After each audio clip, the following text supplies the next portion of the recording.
Hey there, friends and enemies, JoPaWrites here once again, and today I have another brand new video for you. This one going into my top 10 most anticipated games of 2022. Now, a lot of games have been pushed back from 2021, so there's a huge amount of games that are dropping here in the next year. Barring delays, obviously COVID and production problems are still a thing, but these are the games that have been announced for 2022, and I am confident that will probably drop that year. Now, who knows what's going to happen? We'll see. But make sure you like the video, hit subscribe if you're not already. I know a lot of people watch my videos that are not subscribed. Helps me out tremendously and shows that you want to see more content of this nature. We are going to not only be doing more videos like this, going over upcoming games, but also once these games do drop, I'll have a lot of content for those on this channel as well.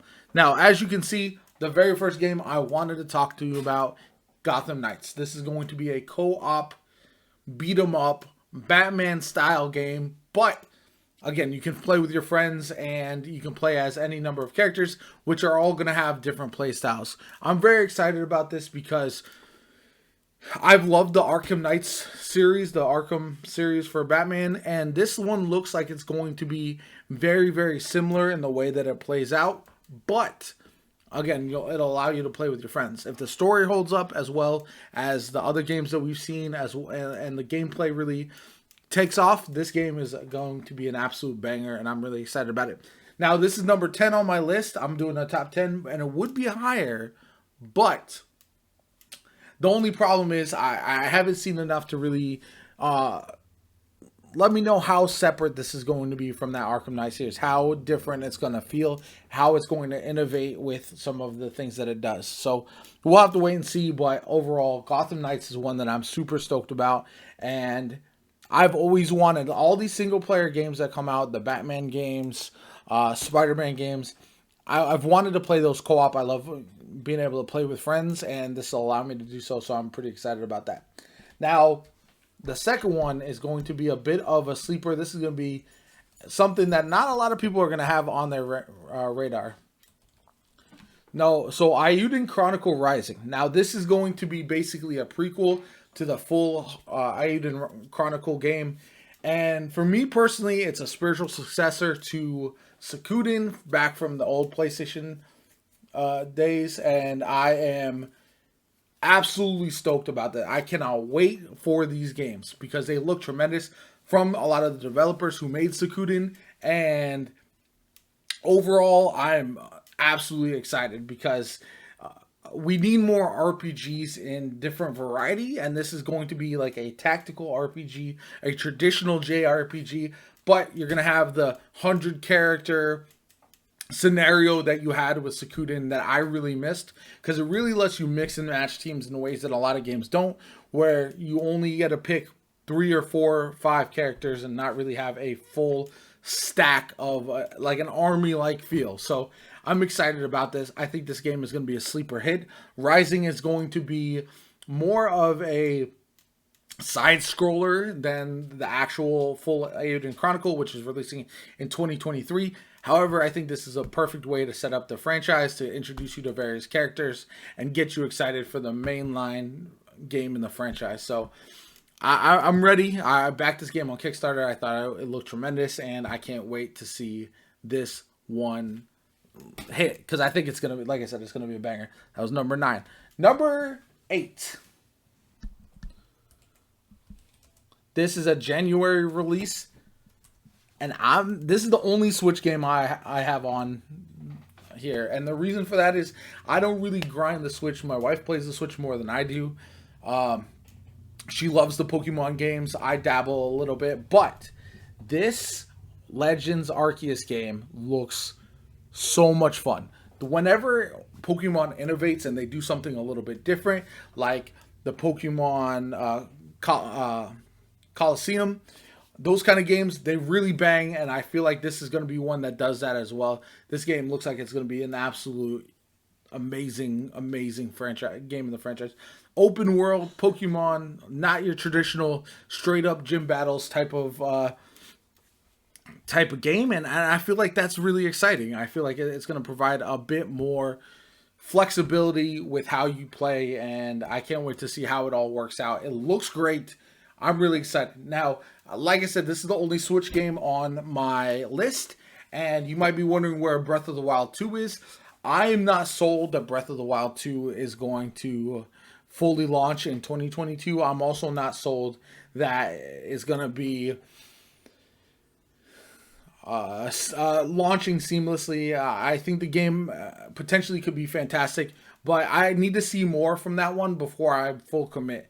Arceus is just down the road in January, so I'm excited about that. I think it's going to be a fantastic game, and shaking up the Pokemon series is something that I think they need to do more of. Honestly, there's so many games that would be cool to tell those stories in a different vein, and Pokemon's one of them. So I'm excited about that for sure. Next up, number 7. This bad boy. Now, I'm not a big zombie guy. I don't like games with zombies a whole lot, but Dying Light was different. It was gruesome, it was graphic, it was brutal, but it was fun in the way that you could assemble your weapons, you could kind of build craft a bit, and a lot of the things that they did was just so much fun. Plus, like I said, I love co-op, and the fact that it had co-op throughout the entire first game was fantastic. I didn't really care for the multiplayer personally, but I know a lot of people love that, so that hopefully they bring that back as well.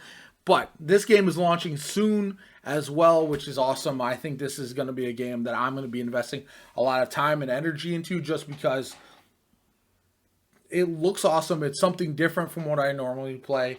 I'm able to play it with my friends. You can parkour, you can destroy zombies, all that kind of good stuff. The story is a bit underrated as well. So for me personally, I'm all in on Dying Light 2, and I can't wait to see what they do with it because I know it's been delayed already, but now that we know it's coming out soon, I'm excited. It means they've got everything in order and they're ready to launch this game fully. So, Dying Light 2, I wouldn't be surprised if it's a full banger when it does drop. That's my personal feeling on it.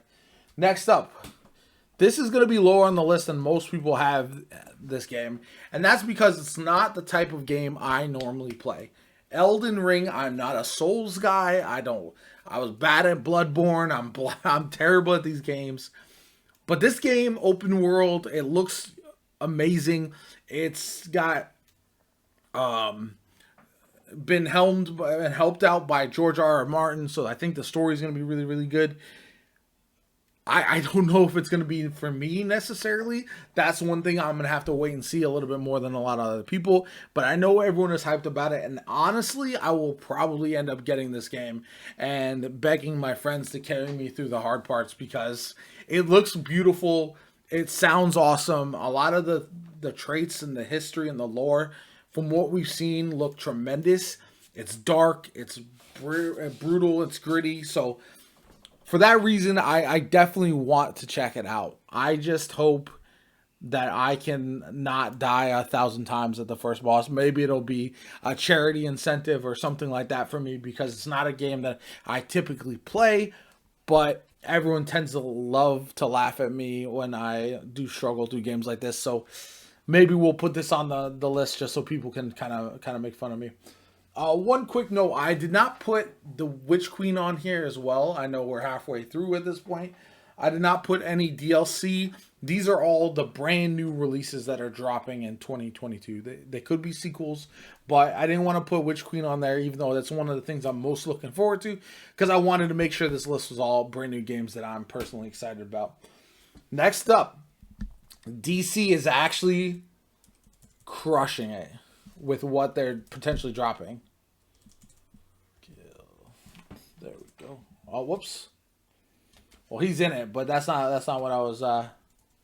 He's not in it actually. There we go. This game looks quirky. It looks shenanigans. This is the type of game that I want to play. The reason I have this higher than Arkham Knights is it looks like it has more character at this point. We've seen the personalities of the various Suicide Squad members so far, and for that reason, it looks funny. We saw the Flash already. There's so much there beyond just the game having cool combat or anything like that. I feel like this is a game a lot of people are going to be surprised by, much like Guardians of the Galaxy that just released. I think this is a game that's doing something a little bit different. You're going to be fighting the Justice League members. We don't see that often. And all the characters seem to have their own flair, their own abilities, their own personality. So I think potentially this might be in line for one of my most look forward to games that from a brand new franchise that I was not expecting when they launched the trailer for this. I think there's a lot of things that DC does right with their video games. So we've seen it from the Batman series and whatnot. And I think that this is just another step in the right direction. Hopefully, overall, I think this is going to be a banger game, and I'm excited to see where it goes. Yeah, I think all the characters look like they're going to be dope, and the combat, from what I've seen so far, looks like it's going to be a hell of a lot of fun. So I'm all in on that. So number 4.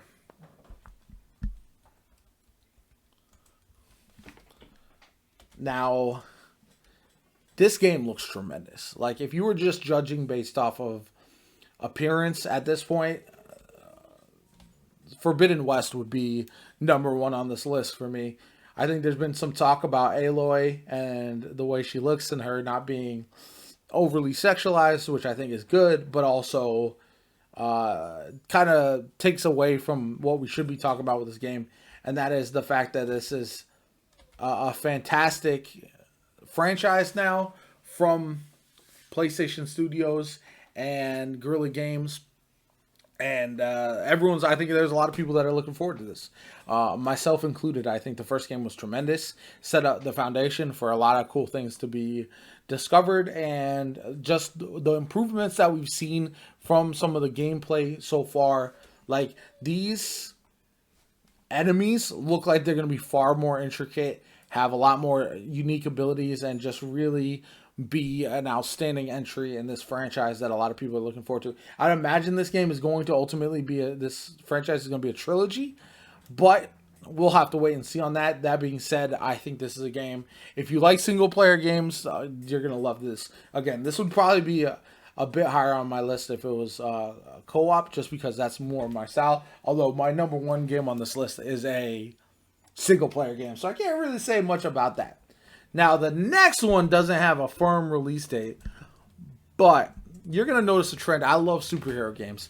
Marvel's Midnight Suns. Now, this is more of a tactical XCOM-like game, but let me tell you, it looks fantastic. It's a darker story with the superheroes, with some of the Marvel heroes that we know and love, and having a different genre than the traditional abilities and beat 'em up style of superhero games, I think is tremendous, because you're able to tell a lot different story in that regard. We don't know a full release date, but it was delayed until later in 2022. I am confident after the first delay that this game will probably launch next year. And overall, this game is one of those that's a little bit more speculative because it doesn't have a firm release date coming up soon. I'm ready for it. I think it's going to be a unique experience and something that changes the way we look at the superhero genre of video games, because we can do a variety of things. Maybe we find more MMOs. Maybe we have still the story single player games, but we also can have tactical RPGs and different things like that that'll push the boundaries and allow us to tell these stories in different ways. And that's something that I'm really, really excited about. Whether this game turns out to be a huge hit or not doesn't matter. I think just the fact that they're trying something unique is a big W for me. So I'm excited about that. Next. Now, this is going to be my top 2. This one was a nail biter between which one was going to be number 1 and which one was going to be number 2. Oh. Tiny Tina's Wonderlands. Now, I am absolutely stoked about this game. The more I've seen, the more that we hear about the different classes and being able to multi-class, mix and match the shenanigans with the story, the enemies, the weapons, everything looks spot on. And I am craving a looter shooter or type of game, and this is going to provide that kind of system where I can do builds, I can change up what I'm running as a character, I can just have a lot of fun through the story. And Assault on Dragon Keep is the best DLC in Borderlands as far as I'm concerned. So I'm really excited. I think this game is going to be an absolute banger, and I cannot wait for this to drop. I'm going to be all in day one. You're going to see a lot from me on this channel with regards to Tiny Tina's Wonderlands. I think it's going to be a fantastic game, and it might be, I might enjoy it personally more than Borderlands 3. That's kind of crazy to say, but it's very possible. So we'll have to wait and see how that works.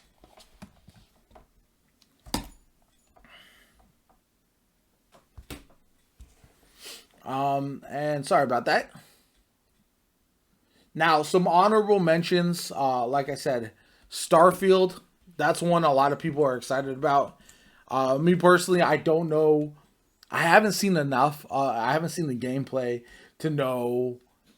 One, is it going to drop in 2022, or is it going to get delayed out? Or two, how much I'm going to really enjoy it. Because I do like Bethesda games, but it depends on how closely it follows to the Fallout mold, or if it's more similar to like something like the Elder Scrolls games.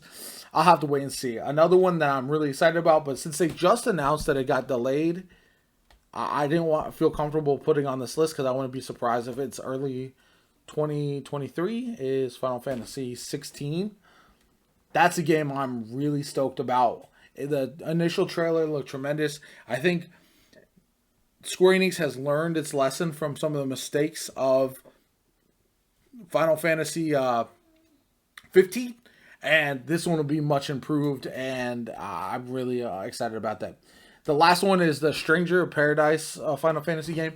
I'm a big Final Fantasy guy, but one of the problems that I have with the Stranger of Paradise is it's not my typical type of game. So while it looks like a lot of fun, and it's got classes, it's got all that kind of good stuff, I'm not sure if it will necessarily be for me, but I will enjoy that game from the outside looking in, most likely.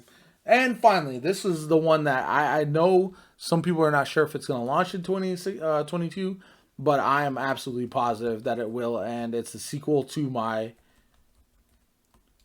favorite game on the PS4, and that is the original, the God of War. Now, Ragnarok looks like it's going to be tremendous. It's the culmination of this story of the Norse tale with Kratos. And yeah, I'm all in. You got Big Thor here. You got Kratos. I think this is going to be a surefire home run of a game. I think it's probably going to launch in the fall of 2022. You got Horizon Forbidden West early in the year, and then this game later on. And those two games are going to be two of the best single-player games we're going to get this year. And so for that reason, I think ultimately God of War is going to be my game of the year when all is said and done. I could be wrong. We've seen it before with games. Sometimes you get hyped. Sometimes you get excited. And games go well, or then they end up tanking or something of that nature. You never know. But I'm pretty confident in saying that God of War Ragnarok is going to be a absolute banger, and I cannot wait. So it's officially been rated in some places, yeah. So overall, those are my 10 most anticipated games of 2022. A lot can change. We're going to see what happens. Let me know in the comments down below.